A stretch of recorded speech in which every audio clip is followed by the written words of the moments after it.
मेरा बेटा तो माँ का मैं जैसा मुल्के गया ना किसी का ताड़ा मुंडी करके मैं देखता नहीं।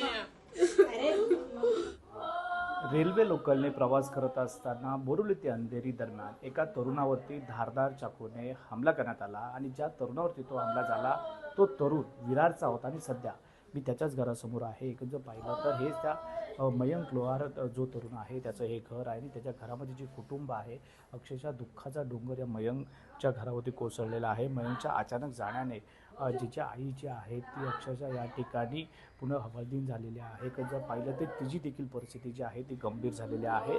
बोरिवली आणि अंधेरी दरम्यान हा तरुण जो आहे तो प्रवास करत होता।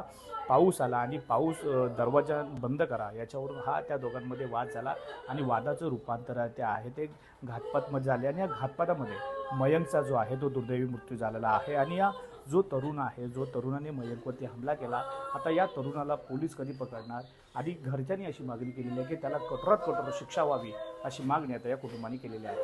मनोज तांबे, साम न्यूज, विरार। महाराष्ट्रातील सर्व बातम्यांचे विश्वासार्ह व्यासपीठ सकाळच्या सर्व सोशल मीडिया प्लॅटफॉर्मला लाईक, फॉलो आणि सबस्क्राईब करा। तसंच सर्व नोटिफिकेशनसाठी बेल आयकॉन प्रेस करायला विसरू नका।